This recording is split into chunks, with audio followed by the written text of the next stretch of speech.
Hello everyone, welcome back to the channel. तो I hope आप सब लोग बहुत अच्छे होंगे और मैं भी बहुत अच्छी हूँ। तो ये दिवाली के दिन वाला व्लॉग है। तो अभी सुबह का टाइम हो रहा है और मेरा ट्राइपॉड जो है ना, वो आज उसके नट बहुत दिनों से निकल रहे थे, लेकिन आज तो तीनों ही निकल गए थे, तो वो अच्छे से खड़ा भी नहीं हो पा रहा था। और वीडियो बनाने के लिए तो आप लोग को पता ही है कि ट्राइपॉड के बिना आप कुछ भी नहीं कर सकते। तो वहाँ पे मैंने ट्राइपॉड को किया है ठीक, और उसके बाद अब मैं आई हूँ मेहंदी लगाने के लिए, क्योंकि हमारे यहाँ दिवाली के दिन धोते हैं सिर। तो मैंने सोचा कि चलिए सिर जब धोना ही है तो मेहंदी लगा सकते हैं, और मेहंदी लगा सकते हैं दिवाली के दिन। तो बस यहाँ पे बालों को मैं थोड़ा सा कर रही हूँ गीला, और उसके बाद फिर मैं मेहंदी लगा लूंगी। तो क्या होता है ना कि जब आप बाल गीले करके मेहंदी लगाते हैं ना, तो मेहंदी बहुत अच्छे से लग जाती है और आपको बाल बहुत ड्राई ड्राई नहीं लगते हैं। तो पहले मैं अपने बालों की इतनी केयर नहीं करती थी, लेकिन मैंने अपनी ग्रैंड मदर इन लॉ से सीखा है कि मतलब अपनी केयर भी करनी चाहिए और अपने साथ साथ अपने बालों की केयर भी करनी चाहिए। तो तब से मैं कोशिश करती हूँ कि मैं जल्दी से जल्दी ना अपने बालों में मेहंदी लगा लूँ, और बालों की मैं ऑयलिंग करूँ, बालों को स्टीम दूँ। तो ये सारी चीज मैंने कर ली है, और अब मैं वापस आई हूँ यहाँ पर अपने ड्राइंग रूम में। सारी क्लीनिंग, डस्टिंग, वो सारी चीजें मेरी बहुत ही जल्दी, मतलब सुबह सुबह ही हो गई थी। तो अभी ना अमेजोन से मैंने कुछ पर्दे ऑर्डर किए थे। ये काफी अच्छे जूट फैब्रिक में है ये पर्दे। तो पहले इनकी डिलीवरी ना 26 को होने वाली थी, लेकिन आज 23 को ही शाम को इन्होंने ना डिलीवर कर दिया। तो मैंने सोचा कि चलिए इनको हाथ लगे लगा देते हैं, दिवाली है। और तो ये नए पर्दे भी हैं, ये काफी अच्छे लगेंगे। और मुझे ये पर्दे ना बहुत ज्यादा पसंद आए, क्योंकि एक तो हमारे फर्नीचर के साथ ये मैच हो रहे हैं, और ये एकदम ब्लैकआउट भी नहीं है और बहुत ज्यादा ट्रांसपेरेंट भी नहीं है। मतलब इनसे हल्का हल्का लाइट आता भी रहता है, और ये मुझे बहुत पसंद आए। ये पर्दे 7 फीट के हैं, और ये 700 समथिंग के ये पर्दे शायद 2 पीस में ये पर्दे आए हैं। तो मैंने 3 पीस यहाँ पर ऑर्डर किए थे। तो पर्दे थोड़े से मोटे हैं ना, तो आप साइड में कर देते हैं तो थोड़ा सा स्पेस लेते हैं। तो स्पेस ना लें, इसके लिए मैं क्या करूंगी, एक स्ट्रिप मैंने इस तरीके से बना के रखी हुई है कपड़े की, उसमें मैंने बस एक गोटा पट्टी जैसी कुछ लगा दी है, और पिन से ना इसको मैं यहाँ पे अटैच कर दूंगी। तो जितने भी पर्दे मैं लगाती हूँ ना, मैं उसको इसका यूज मैं हर किसी में कर लेती हूँ। तो ये इस तरीके से एक ना पर्दों को होल्ड करने के लिए होल्डर जैसा बन जाता है, और इसमें वेलक्रो लगा है दोनों तरफ। तो देखिए अभी मुझे ना इसमें क्रीम कलर का लगाना था, तो इस तरीके से मैं इसको यहाँ लगा दूंगी। तो पर्दे जो है ना, वो थोड़े से कम फैले फैले से दिखते हैं। तो आप ये वाली टिप का यूज कर सकते हैं। अगर आपके पर्दों में कुछ भी लगाने के लिए नहीं है, तो जितने पर्दे आप चाहें आप लगा सकते हैं। तो उसके बाद अब मैं आई हूँ किचन में। तो यहाँ पर पूजा का सामान कुछ लेकर आए थे हस्बैंड सुबह, तो अब उनको मैं वॉश करके रख दूंगी। तो एक बड़ा दिया है, तो एक बड़ा था मेरे पास और एक नहीं था, तो फिर मैंने सोचा कि 2 हो जाएंगे। तो उसको मैंने पानी भर के रख दिया है, और उसके बाद जो भी चीजें हैं ना, सारी सारी चीजों को मैं एक एक करके वॉश करके रख दूंगी।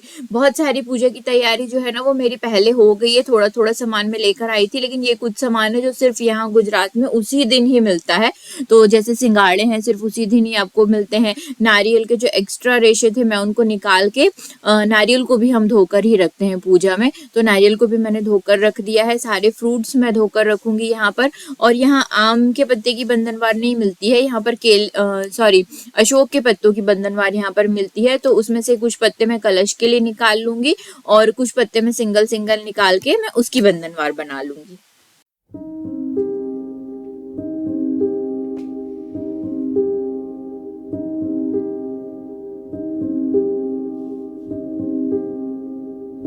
Hello everyone, welcome back to the channel. तो कैसे हैं मेरे सारे प्यारे प्यारे व्यूवर्स। तो आई होप आप सब बहुत अच्छे होंगे, और मैं भी बहुत अच्छी हूँ। त्योहार को आप लोग बहुत अच्छे से एंजॉय कर रहे होंगे।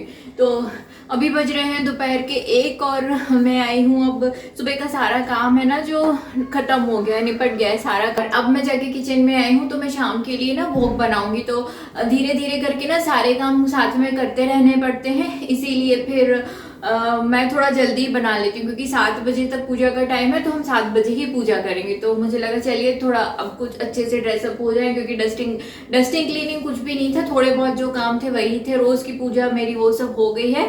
तो अभी मैं जल्दी से भोग के लिए बनाऊंगी ये चीजें। तो फिर मैं आपको बताती हूँ कि मैं, अच्छा हाँ, मूंग की दाल के हलवे के लिए दाल ना मैंने सुबह ही सेक के रख दी थी, क्योंकि वो एक बहुत ही हेक्टिक काम होता है, क्योंकि इसमें 45 to 1 आवर इसमें आपको लग जाता है। तो वो मैंने ना सेक के रख दी थी, तो उसको अभी मैं आगे जो है वो प्रोसेस करूंगी। और जो जो मैं बनाऊंगी ना आज मैं आपके साथ उसकी रेसिपी शेयर करूंगी। उसके बाद फिर पूजा की तैयारी, फिर पूजा, फिर दूसरी चीजें, वो सारी चीजें जो है ना वो साथ साथ चलती रहेंगी। तो चलिए जल्दी से अब हम वो की तैयारी शुरू कर देते हैं। तो मूंग की दाल का हलवा बनाने के लिए आप कोई भी एक मेजरमेंट ले सकते हैं। तो मैंने यहाँ पर हाफ कप मूंग की दाल ऐड की है। अब कोई भी कटोरी का यूज कर सकते हैं, बस उसी कटोरी से फिर आपको शक्कर और पानी ऐड करना है।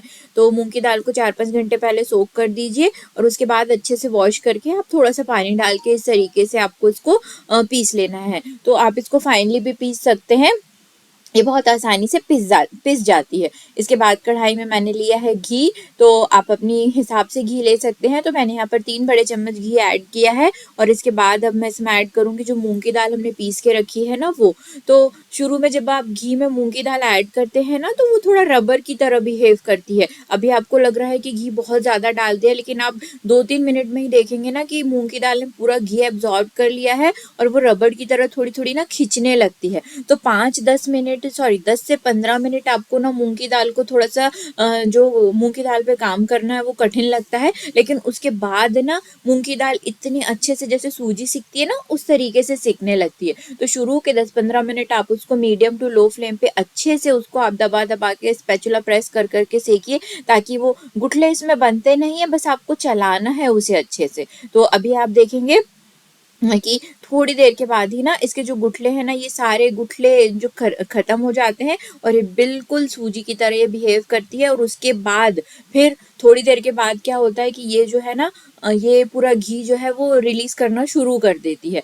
तो आप शुरू में आपको लगेगा कि बहुत ज़्यादा घी है, लेकिन उतना घी इसमें रहता नहीं है। तो अभी मूंग की दाल जो है ना वो बहुत अच्छे से मेरी सिक गई है। कैमरे में कलर नहीं आ रहा है, आपको अच्छा डार्क ब्राउन होने तक सेकना है। तो ये देखिए सिक गई है ये अच्छे से और घी जो है ना वो इसने रिलीज करना शुरू कर दिया है। तो अब इस स्टेज पे मैं यहाँ पर खोआ ऐड कर रही हूँ। तो मैंने हाफ कप यहाँ पर ली थी मूंग की दाल, तो मैंने हाफ कप से थोड़ा सा कम इसमें खोआ मैंने ऐड किया है। खोए को मैंने एक बार मिक्सी में घुमा लिया था क्योंकि फ्रिज का था और ठंडा था, और खोआ तो सिका हुआ ही था, इसीलिए इसको बहुत ज़्यादा आपको सेकने की ज़रूरत नहीं है। तो बस अब गैस को कर दीजिए बंद और इसको मैं ट्रांसफ़र कर दूंगी एक दूसरी प्लेट में, क्योंकि अब मुझे इसी कढ़ाई में ना आगे की मूंग की दाल की जो आगे की प्रोसेस है वो इसमें करनी है। तो सेम कढ़ाई में मैं यहाँ पर ले रही हूँ हाफ कप शक्कर। तो जितनी मूंग की दाल आपने ली है आपको उतनी ही शक्कर लेना है, और जितनी आपने शक्कर ली है ना उसका डबल आपको पानी लेना है। तो पानी थोड़ा सा कम लग रहा था दूसरे कप में, तो इसलिए मैंने थोड़ा सा और यहाँ पर ऐड कर दिया है। अब आपको यहाँ बस शक्कर को ना घोलना है, आपको कोई चाशनी कुछ भी यहाँ पर नहीं लेना है। जब शक्कर अच्छे से मेल्ट हो जाएगी तो हमने जो मूंग की दाल और खोआ सेक के रखा था आपको ऐड करना है, और बस आपको इसको कंटिन्यूअसली एक डायरेक्शन में चलाते रहना है। मतलब कुछ ही सेकंड्स लगेंगे, 30 से 40 सेकंड, और आप देखेंगे कि मूंग की दाल ने पूरा पानी जो है वो अच्छे से एब्जॉर्ब कर लिया है और इसका जो हल्का हल्का सा रवा है ना वो अच्छे से उठ गया है।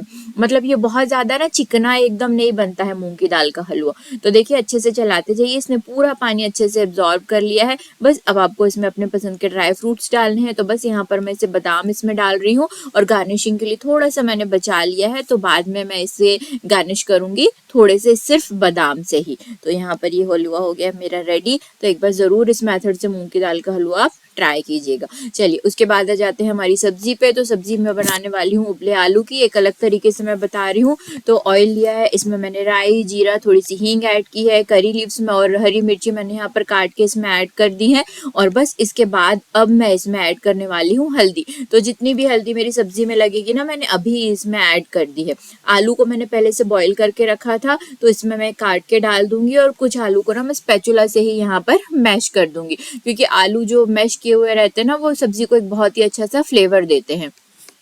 अच्छे से यहाँ पर मिक्स कर लेंगे। रूटीन के मसाले ऐड करूंगी मैं इसमें, थोड़ा सा धनिया का पाउडर, मिर्ची का पाउडर, हल्दी में पहले ही ऐड कर चुकी हूँ। स्वाद के हिसाब से हम इसमें नमक ऐड करेंगे, और सबसे मेन इंग्रेडिएंट अब मैं ऐड कर रही हूँ छोले का मसाला। सो दो चम्मच मैंने इसमें छोले का मसाला ऐड किया है। अब आपको इसमें कोई भी मसाला ऐड करने की ज़रूरत नहीं है, ना तो आपको इसमें गरम मसाला ऐड करना है, ना तो आपको इसमें अमचूर पाउडर ऐड करना है, क्योंकि छोले मसाले में सब कुछ आ जाता है। बस ढक के आप आलू को अच्छे से गर्म होने तक पका लीजिए, और हमारी जो डिलीशियस सी सब्जी है वो हो जाएगी रेडी। और इसे करी पत्ता के साथ कर दीजिए आप बस गार्निश। तो ये लगभग ना 5 मिनट में सब्जी बन के रेडी हो जाती है अगर आलू उबले हुए रहते हैं तो। अगली रेसिपी पे आते हैं। तो मैं यहाँ पर बना रही हूँ मिस्सी पूड़ियाँ। तो 4 कप मैंने गेहूं का आटा लिया था, उसमें मैंने लगभग 3 बड़े चम्मच बेसन ऐड किया है, हींग ऐड किया है। इसके बाद आपको इसमें ऐड करना है कसूरी मेथी, थोड़ी सी आप इसमें ऐड कर दीजिए। इसके बाद ऐड करेंगे हम इसमें स्वाद के हिसाब से नमक, थोड़ी सी हल्दी और थोड़ी सी मिर्ची आपको इसमें ऐड करना है। ये सारी चीज़ें ऐड करने के बाद एक बार आप ये जो सूखे मसाले हैं इसको आटे में अच्छी तरीके से मिक्स कर लीजिए।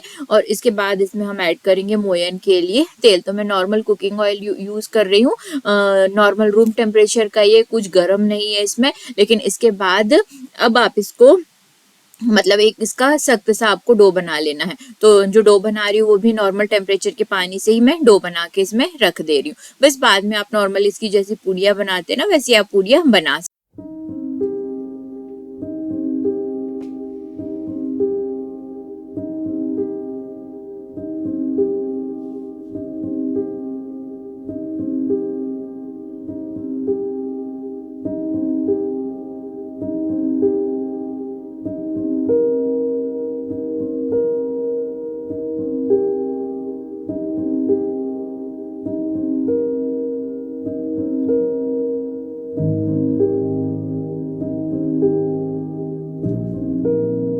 हैं। तो यहाँ पे खाना मेरा सारा बन के हो गया है रेडी। तो देखिए खाने में आज बना है आलू की सब्जी बनी है, यहाँ पर पूड़ियाँ बनाई है, मिस्सी पूड़ियाँ बनाई है, सादी पूड़ियाँ, खीर मैंने बनाई है और मूंग की दाल का हलवा। तो खीर की रेसिपी मैं कईयों बार आपके साथ शेयर कर चुकी हूँ, इसलिए मैंने आज यहाँ पर शेयर आपके साथ इसकी रेसिपी शेयर नहीं की है। चलिए ये सब काम करने के बाद आई हूँ मैं पूजा की तैयारी करने। तो देखिए मैंने इस तरीके से एक बैकग्राउंड बना दिया है, पर्दे को मैंने उसके पीछे लगा दिया है, जो ग्रिल लगी है ना उसके पीछे। और इस तरीके से एक नेट का ये जो एक ना दुपट्टा था, नया दुपट्टा था, मम्मी को किसी मंदिर से मिला था, तो वो मैंने डाल दिया है, चौक बना दिया है। यहाँ पर मैंने पूजा का जो पटा है वो लगा दिया है, भगवान मैंने सारे बिठा दिए हैं। कुछ तैयारी मैंने नीचे कर दी है और कुछ तैयारी करके मैंने ना दिए मैंने जो है वो घी और तेल और बाती डाल के मैंने ऊपर रख दिए हैं। तो 11 नए दिए हैं जो मैं आज जलाऊंगी और कुछ पुराने हैं जो 2 दिन के, वो भी मैं इसमें ऐड कर दूंगी। देखिए कुछ तैयारी मैंने ऊपर करके रखी जो मैं नीचे कर लूंगी। कुछ खाली बाउल है ताकि इनमें प्रसाद चढ़ा के पैक करना जो है ना वो ईजी हो जाता है। मिठाइयाँ जो मैंने घर पे बनाई है, कुछ बाहर से भी मैंने लाई हैं। और वैक्स के लिए मैंने इस तरीके से ना कुछ इस बाउल और वो सारी चीजें निकाली ताकि हवा में भी ये जलते रहेंगे। तो बाद में मैं ये सामान ना पूजा के समय इनको मैं नीचे रख लूंगी। तो ये सारा काम मेरा हो गया है। अब आता है रंगोली बनाने का काम।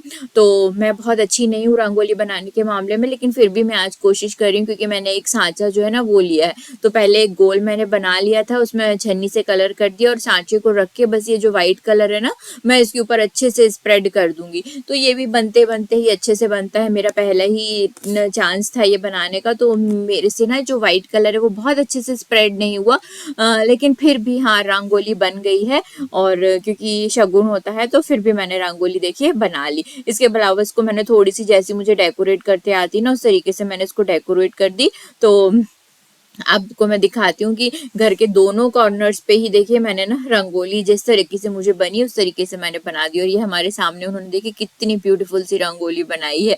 तो बहुत अच्छी, ऐसा लग रहा था जैसे किसी सांचे से उन्होंने बना दी है। तो फाइनली मैं हो गई हूँ रेडी और मैं भी आपको बैक कैमरे से दिखाती हूँ। तो ये मैंने अपनी शादी की साड़ी पहनी है, ये ऐसी।